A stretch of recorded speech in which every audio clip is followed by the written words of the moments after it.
We begin tonight with an uproar in Texas over a word chanted by the crowd at a high school basketball game. What was the word? USA. Here's the backstory. Alamo Heights High School beat Edison High on Saturday in San Antonio. Now, Alamo's team is made up mostly of Caucasian students. Edison's team is predominantly Hispanic. After the trophy presentation, screams of USA! USA, kind of just like that, came from Alamo Heights fans, and that chant was ultimately perceived by some as a racial insult by the school district of the mostly Hispanic team. Now, the other school has been forced to apologize, but was any apology even in order? Andrew, I come to you on this story. It's very controversial. A lot of people talking about it, of course, varying opinions. And we've reached out, of course, to the superintendent and the school district, and we'll have a little bit of that later. But what's your initial reaction when you heard this story? Yeah, the USA chant is something that goes back to, I did a little research, 1980. And the ice hockey game in the Olympics. That's where it started. And you saw students chanting USA, USA outside of the White House when bin Laden was killed.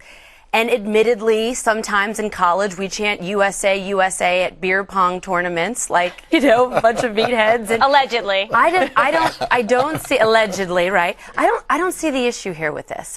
Look, I think that kids can say things that can be insensitive and feelings can get hurt.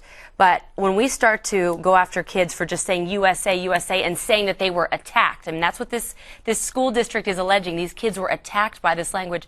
It's crazy to me. My dad was an immigrant. Kimberly, your dad was an immigrant. If we started chanting USA, USA, our fathers probably would have chanted it back. I don't see this as an insult at all. Juan, how did you take this story?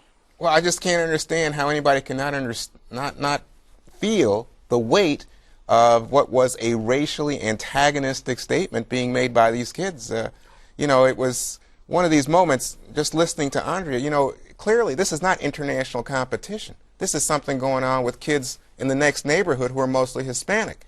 So it's a mostly white school, a mostly Hispanic school, and it was clearly intended as a taunt, as in, oh, the white American kids have defeated you others. You know, and I think that's just very divisive in American life. But have you ever watched soccer games in other countries, though? Have you ever? I lived in France, and the French kids chant Viva la France, and there's plenty of Northern Africans that aren't really considered French. Moroccans, Tunisians, Algerians. This is what people do. Time out. You just went around the globe. Divisive? Go ahead, Eric. I love you, Juan, but what you just said was divisive. These are two schools in Texas, Texas school. When did it become racist to be patriotic? And it's not about patriotism. Why is it not? It was. They're both American teams. Exactly. So why can't yell USA? Eric, what if the Knicks beat San Antonio? Eric, you're a smart guy. This is not about. If the Knicks play San Antonio tonight and win and say USA, is that racist? Hey, Eric, guess what? No one would say USA. It's totally out of context, inappropriate. No one, everyone said, why even bother? USA? What? Juan, this team's from Dallas or San Antonio? This team's from New York? If it was a team that was made up of mostly black students, black players, do you think it would be a problem if they said USA? Would anybody? No, I think the taunt would have been something else. I mean, this reminds me when people got upset when the Mexican team was playing the U.S. team in L.A., and the Mexican fans showed up en masse because they're real soccer fans, and they're the ones who then started cheering for Mexico and waving the Mexican flag. And people said, you know what, this is America, don't do it. And I understood that. There's a context there, and there's a context here. Into America and chanting the Mexican. No, they're American. They were American citizens, but they're from Mexico, and they were chanting for the Mexican team over the American team. Both of them, we're all Americans here at this table. You've got the American flag on. You're a patriot. Eric Bowling has the flag on. I mean, why is this different, Dana? Perhaps it is. What are your thoughts? Well, I think as a person who supports local and state control of school districts and allowing principals and superintendents to make their own decisions and not have the federal government be doing that for them, I think that these adults exercise their best judgment. A taunt or something, a word that can seem neutral to someone else can be taken as an insult if used in a way that is meant for it to be insulting. Was it racist? Do you believe that was the intention? I don't think it's racist. I think that I think it does bear out from the immigration debate. And I think Juan's point is the best one here. It wasn't like these high school students were playing somebody from Venezuela. They were playing for against somebody who was just their neighbor, and they saw it as a taunt. But here's the thing: is there more sensitivity USA is not Texas though, and no, it's a not border necessarily. state. It could happen anywhere, but it would probably be more immigration. likely to happen in Texas. I think there's an oversensitivity to it. If I could just finish, there's an oversensitivity to it. But I also think that if we are to expect local school districts to be able to make their own decisions, that we should let them make their own decisions. And the school district, the superintendent, he has a great statement I thought this statement was very well done. We have that. We can put it up here. The San Antonio Independent School District says, quote, "Some question why a chant of USA is wrong. It is not wrong in the appropriate context. Often it is heard at international events in support of our country versus another. If this chant was commonplace, chant regularly at games with other high schools, it would not be an issue. In this case, it was targeted at a school that is predominantly Hispanic." Yeah. Is that your problem with it? I don't have a problem with them shouting USA. I have a problem with it if it was intended to be something that the adults in the room thought was being, and also the school that apologized is not making a big deal out of it. They knew what they were doing as well. So I just think that the coach of the school that may not be making a big deal out of it, Dana, but I think the people, the parents of the kid, what's wrong with chanting USA? It's like when you chant establishment at me. Well, it's like the same context. Something that a word. I mean, I chant USA when we watch the Olympics. When we went to the Olympic game, or like we go to the Olympic game, and we watch the coverage, or like chanting USA. But if it was, look, we all get it here.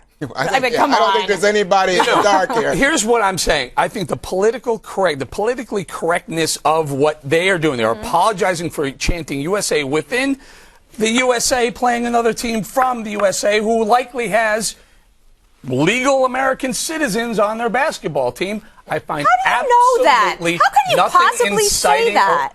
Well, if it doesn't, then I have a bigger problem with it.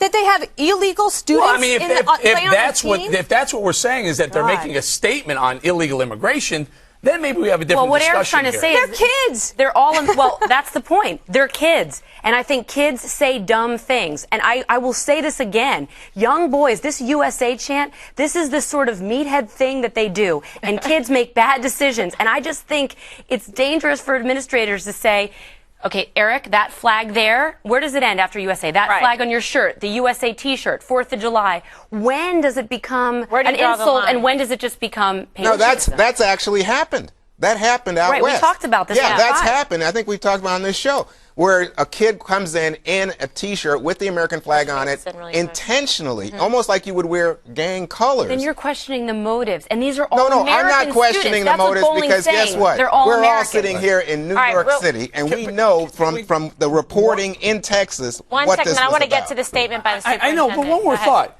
It's not that different from Tim Tebow after a game wanting to take a knee and pray and people around him getting offended. He's doing what it's an expression of what he believes in. And I have no problem with kids, high school kids, winning a game going USA. But it's not an allegation of racism. It's a freedom of religion issue. But let's hear, because we reached out to this to the office of the superintendent, Dr. Kevin Brown. He says, quote, "We are somewhat perplexed by the media attention, which is now at a national level. We are receiving some very hateful phone calls from some who say we are anti-American and some who say we are racist. We are neither. We love our country. We love our neighbors, regardless of ethnicity, race, or religion. And we have the highest respect for the students. Now, isn't that what they should be teaching? Of San Antonio Independent Isn't that what they should be teaching? How are they not teaching it, Juan? I mean, no, that's what they're teaching by saying to these young people, don't taunt these guys just because be careful how you celebrate. Okay. Be careful you don't say USA after a while. Gentlemen, can I bring up another topic really quickly that you might not find so controversial? Food stamps. Okay, so here's what happened. Sorry. There was a woman. This is unbelievable. I want you to take a listen to this, and then we're going to get a little reaction from this calm crowd. Well, I thought that they would cut me off, but since they didn't, I thought maybe it was okay because I'm not working. But you won more than $1 million. No, I won $1 million, but after I took the lump sum, it dropped down to $700,000, and then after taxes, it was just a little bit over half. Don't you think there's something wrong there? Taxpayers are really struggling that really need that money. Just, do you really think you have a right to that money? I mean, I kind of do. I feel that it's okay because I mean, I have no income and I have bills to pay. I have 2 houses. I mean, really, where do we start with this? She should hire a better PR person. Mess. Yeah. to advise her a little bit She more. needs a communications I thought that team. the reporter asked the best question, which is, and you don't see anything wrong with this? That was what was amazing to me. Is like she didn't. Yeah. No, she like really doesn't think that there's a problem. You know that word, D-A-F-T, daft?